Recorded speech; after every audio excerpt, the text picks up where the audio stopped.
Romains 12, versets 9 à 13. Que l'amour soit sans hypocrisie. Ayez le mal en horreur. Attachez-vous fortement au bien. Par amour fraternel, soyez pleins d'affection les uns pour les autres et rivalisez d'estime réciproque. Ayez du zèle et non de la paresse. Soyez fervents d'esprit, servez le Seigneur. Réjouissez-vous en espérance, soyez patients dans la tribulation, persévérez dans la prière, subvenez aux besoins des saints, exercez l'hospitalité.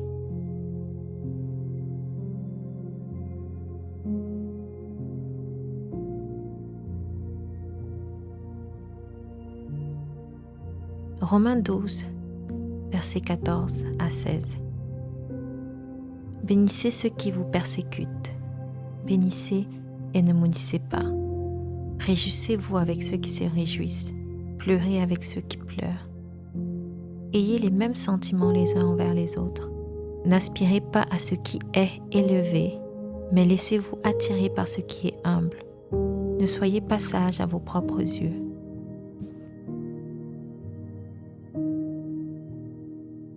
Romains 12, versets 17 à 18. Ne rendez à personne le mal pour le mal. Recherchez ce qui est bien devant tous les hommes. S'il est possible autant que cela dépende de vous, vivez en paix avec tous les hommes.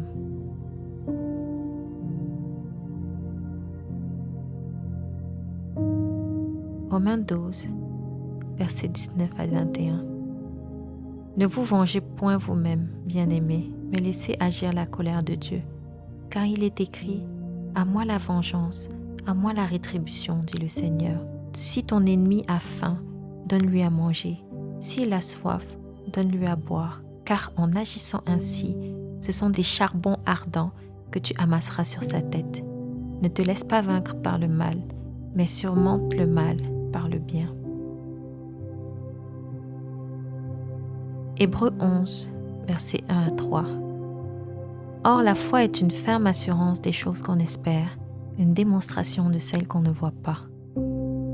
Pour l'avoir possédée, les anciens ont obtenu un témoignage favorable.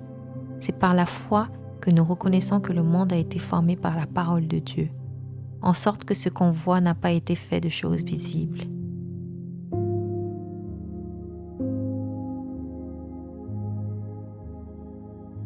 Hébreux 11, versets 13 à 16. C'est dans la foi qu'ils sont tous morts, sans avoir obtenu les choses promises, mais ils les ont vus et salués de loin, reconnaissant qu'ils étaient étrangers et voyageurs sur la terre. Ceux qui parlent ainsi montrent clairement qu'ils cherchent une patrie. S'ils avaient en vue celle d'où ils étaient sortis, ils auraient eu le temps d'y retourner, mais maintenant ils en désirent une meilleure, c'est-à-dire une céleste.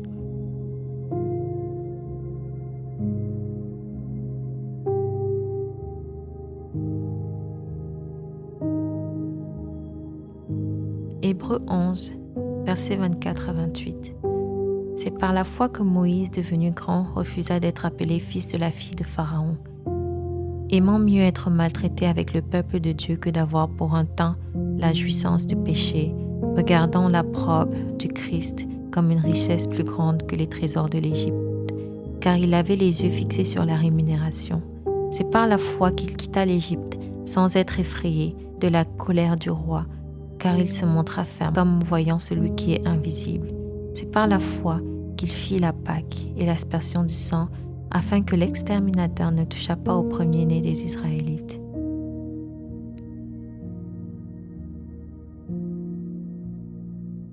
Hébreux 12, versets 1 à 2.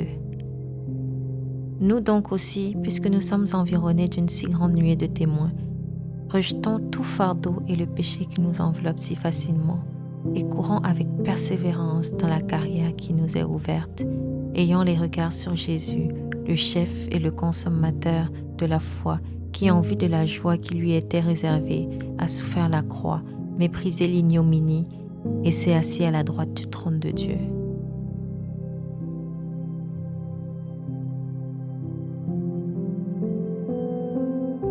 Hébreux 12, versets 3 à 6.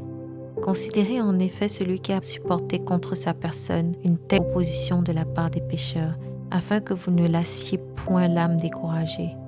Vous n'avez pas encore résisté jusqu'au sang en luttant contre le péché, et vous avez oublié l'exhortation qui vous est adressée à des fils. Mon fils, ne méprise pas le châtiment du Seigneur et ne perds pas courage lorsqu'il te reprend, car le Seigneur châtie celui qu'il aime et il frappe de la verge tout ce qu'il reconnaît pour ses fils.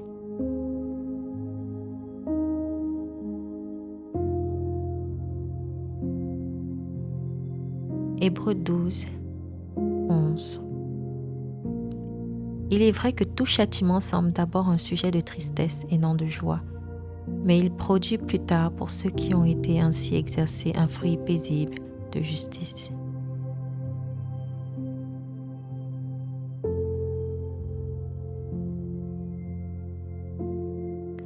Proverbe 23, 17, 18. Que ton cœur n'envie point les pécheurs, mais qu'il ait toujours la crainte de l'Éternel, car il est un avenir et ton espérance ne sera pas anéantie.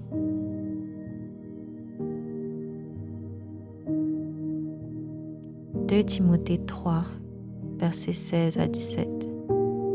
Toute écriture est inspirée de Dieu et utile pour enseigner, pour convaincre, pour corriger, pour instruire dans la justice, afin que l'homme de Dieu soit accompli et propre à toutes bonnes œuvres.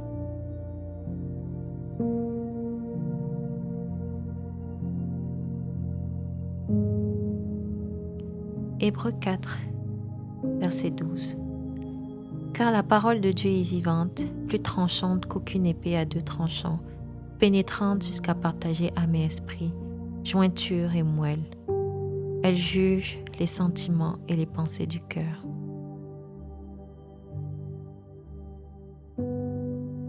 Romains 10, versets 14 à 17. Comment donc invoqueront-ils celui en qui ils n'ont pas cru?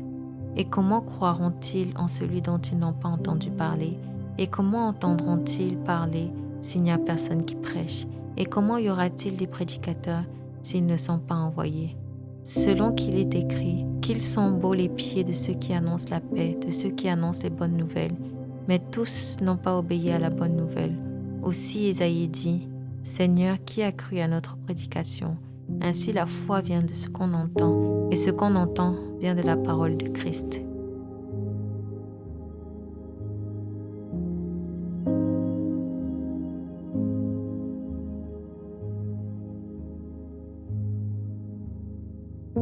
Jean 14, versets 25 à 27. Je vous ai dit ces choses pendant que je demeure avec vous, mais le Consolateur, l'Esprit Saint, que le Père enverra en mon nom, vous enseignera toutes choses et vous rappellera tout ce que je vous ai dit. Je vous laisse la paix, je vous donne ma paix. Je ne vous donne pas comme le monde donne, que votre cœur ne se trouble point et ne s'alarme point.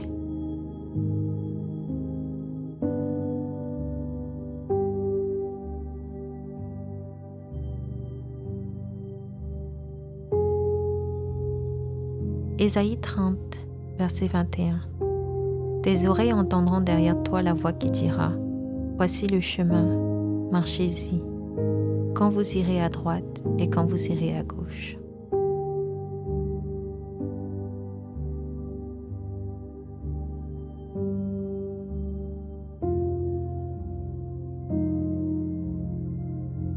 Jérémie 17, verset 14.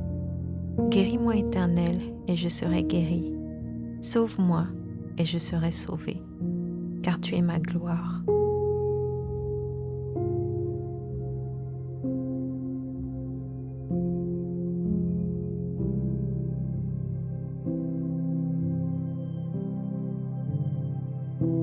1 Pierre 2, 24. Lui qui a apporté lui-même nos péchés en son nom sur le bois, afin que, morts au péché, nous vivions par la justice. Lui, par les meurtrissures duquel vous avez été guéris. »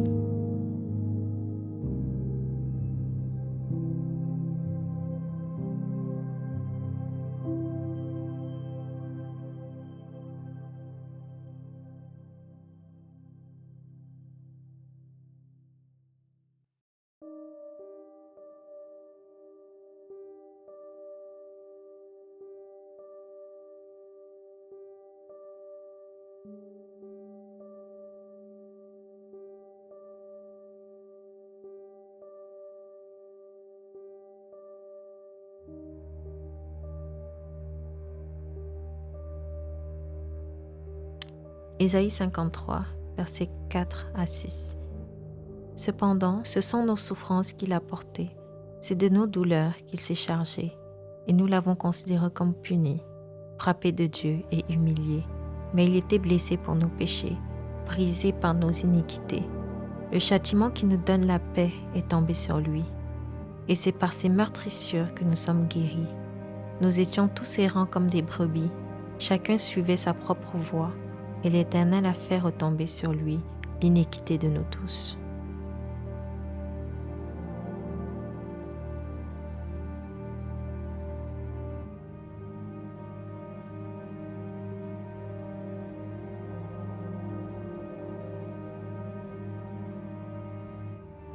Psaume 41, versets 1 à 3.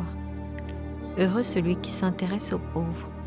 Au jour du malheur, l'Éternel le délivre. L'Éternel le garde et lui conserve la vie.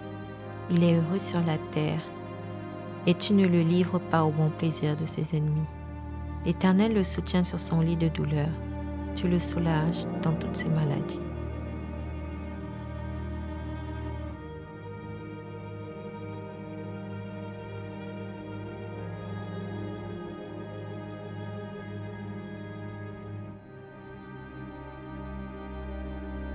« 3 Jean 1, verset 2.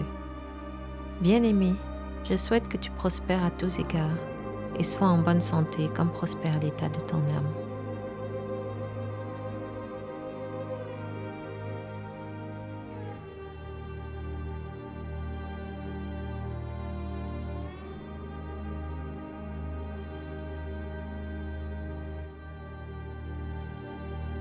Proverbe 17, verset 22. Un cœur joyeux est un bon remède, mais un esprit abattu dessèche les eaux.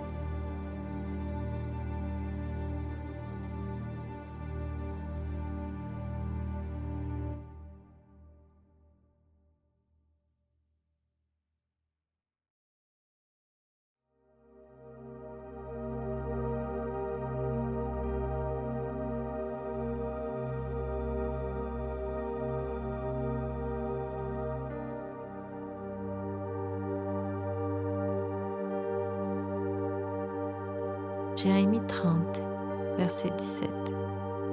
Mais je te guéris, je panserai tes plaies, dit l'Éternel, car il t'appelle la repoussée, cette Sion dont nul ne prend souci.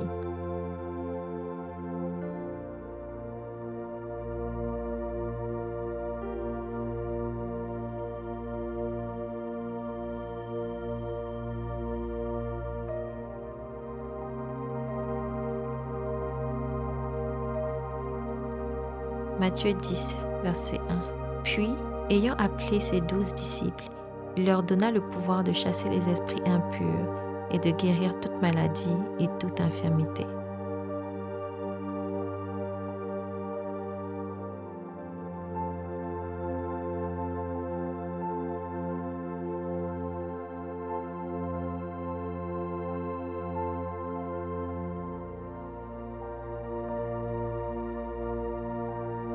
Proverbe 4, versets 20 à 27. Mon fils, sois attentif à mes paroles, prête l'oreille à mes discours, qu'ils ne s'éloignent pas de tes yeux. Garde-les dans le fond de ton cœur, car c'est la vie pour ceux qui les trouvent, c'est la santé pour tout leur corps. Garde ton cœur plus que toute autre chose, car de lui viennent les sources de la vie. Écarte de ta bouche la fausseté, éloigne de tes lèvres les détours. Que tes yeux regardent en face et que tes paupières se dirigent devant toi. Considère le chemin où tu passes et que toutes tes voies soient bien réglées. N'incline ni à droite ni à gauche et détourne ton pied du mal.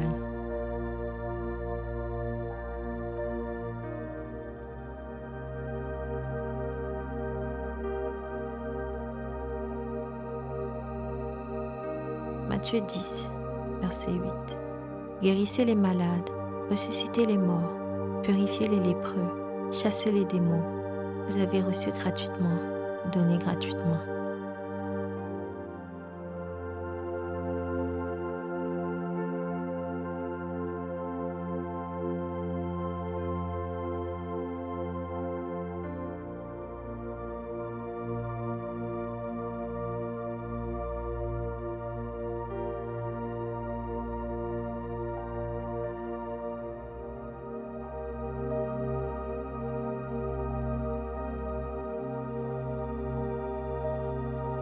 Psaume 103, versets 1 à 5. Mon âme bénit l'Éternel, que tout ce qui est en moi bénisse son saint nom. Mon âme bénit l'Éternel et n'oublie aucun de ses bienfaits. C'est lui qui pardonne toutes tes iniquités, qui guérit toutes tes maladies. C'est lui qui délivre ta vie de la fosse, qui te couronne de bonté et de miséricorde. C'est lui qui rassasie de bien ta vieillesse, qui te fait rajeunir comme l'aigle.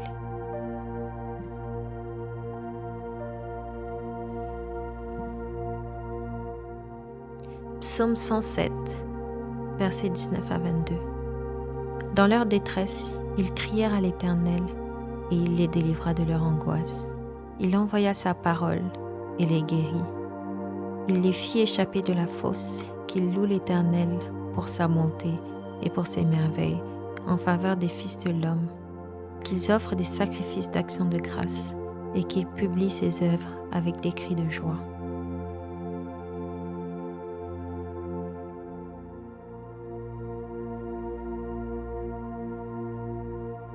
Proverbe 3, versets 1 à 12.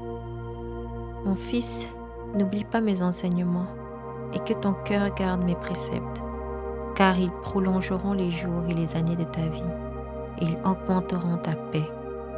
Que la bonté et la fidélité ne t'abandonnent pas. Lis-les à ton cou, écris-les sur la table de ton cœur. Tu acquerras ainsi de la grâce et une raison saine aux yeux de Dieu et des hommes. Confie-toi en l'Éternel de tout ton cœur et ne t'appuie pas sur ta sagesse. Reconnais-le dans toutes tes voies et il aplanira tes sentiers. Ne sois point sage à tes propres yeux. Crains l'Éternel et détourne-toi du mal. Ce sera la santé pour tes muscles et un rafraîchissement pour tes os. Honore l'Éternel avec tes biens et avec les prémices de tout ton revenu. Alors tes greniers seront remplis d'abondance et tes cuves regorgeront de mou. Mon fils, ne méprise pas la correction de l'Éternel et ne t'effraie point de ses châtiments, car l'Éternel châtie celui qu'il aime, comme un père l'enfant qu'il chérit.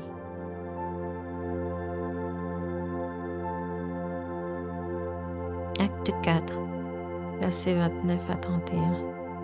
Et maintenant, Seigneur, sois attentif à leurs menaces et donne à tes serviteurs d'annoncer ta parole avec une pleine assurance, en étendant ta main pour qu'ils se fassent des guérisons, des miracles et des prodiges, par le nom de ton saint serviteur Jésus. Quand ils eurent prié, le lieu où ils étaient assemblés trembla. Ils furent tous remplis du Saint-Esprit et ils annonçaient la parole de Dieu avec assurance.